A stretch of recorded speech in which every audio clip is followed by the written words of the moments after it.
저는 이 얘기를 이 자리에서 아마도 신상 발언을 통해서 3차례 정도, 그리고 수없이 많이 했을 겁니다. 방통위 2인 미완의 구조의 시발은 최민희라는 이름과 관계가 되어 있습니다. 2023년 3월 30일 국회 본회의는 민주당 추천목 방통위원으로 최민희라는 사람을 의결합니다. 그리고 방통위를 통하여 최민희라는 사람은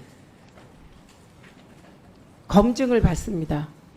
그리고 임명될 듯한 분위기였는데 갑자기 분위기가 바뀌어서 최민희를 임명하지 않습니다.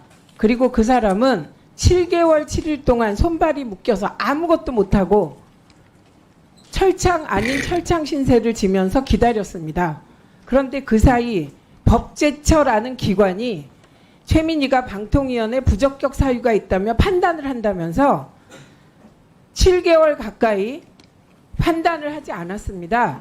그리고 동아일보가 어느 날 새벽 최민희가 부적격이라고 법제처가 판단했다라는 기사를 냅니다.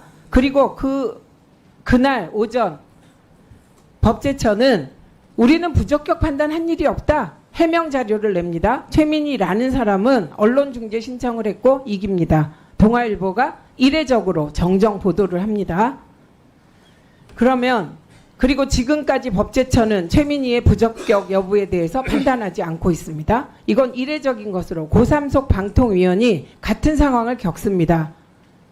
부적격 시비 이뤘는데 그때는 법제처가 7일 이내 6일 만에 부적격이라고 판단을 합니다. 그럼에도 불구하고 국회가 의결했기 때문에 여야가 협의해서 방통위원회 임명된 일이 있습니다. 이게 시작입니다. 그러나 최민희만이 아니었습니다. 방송통신심의위원회 부위원장으로 황열현 동아일보, 문화일보 기자였습니다. 이분을 김진표 의장이 추천합니다. 대통령이 임명 안 합니다.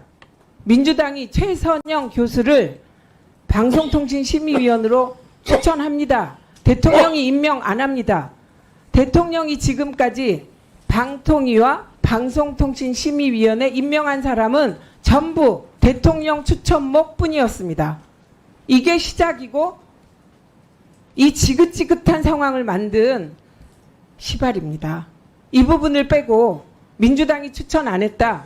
그럼 최민희 그만뒀으니 추천하지. 그럼 그 최민희라는 사람 뭡니까? 대한민국에서 7개월 7일 동안 보수 언론을 비롯하여 당시 국힘 과방위 간사가 온갖 모욕을 해도 7개월 7일을 아무 말 못하고 참은 사람입니다. 제 앞에서 왜 자꾸 이 말을 하십니까?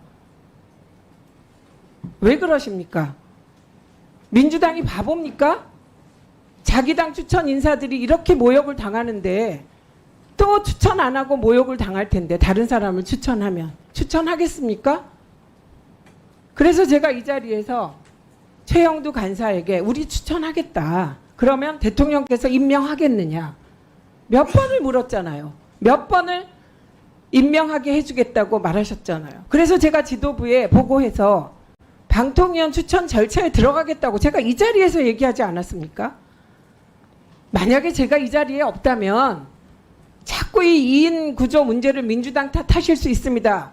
그러나 2인 구조의 모든 시발은 최민희 임명을 안 한 거에서 비롯됐습니다. 이거를 빼고 넘어가시면 안 됩니다.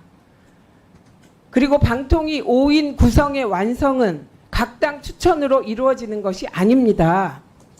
대통령의 임명으로 이루어지는 것입니다.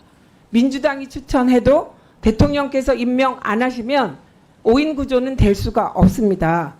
그렇기 때문에 제가 말도 안 되는 부탁을 하잖아요. 민주당이 추천하면 대통령이 임명하게 해주십시오. 이렇게.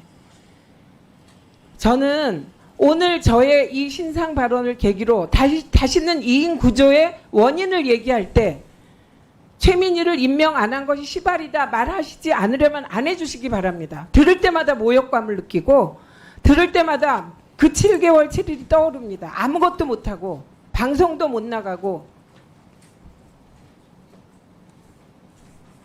우리 각자 조심하기로 하지 않았습니까?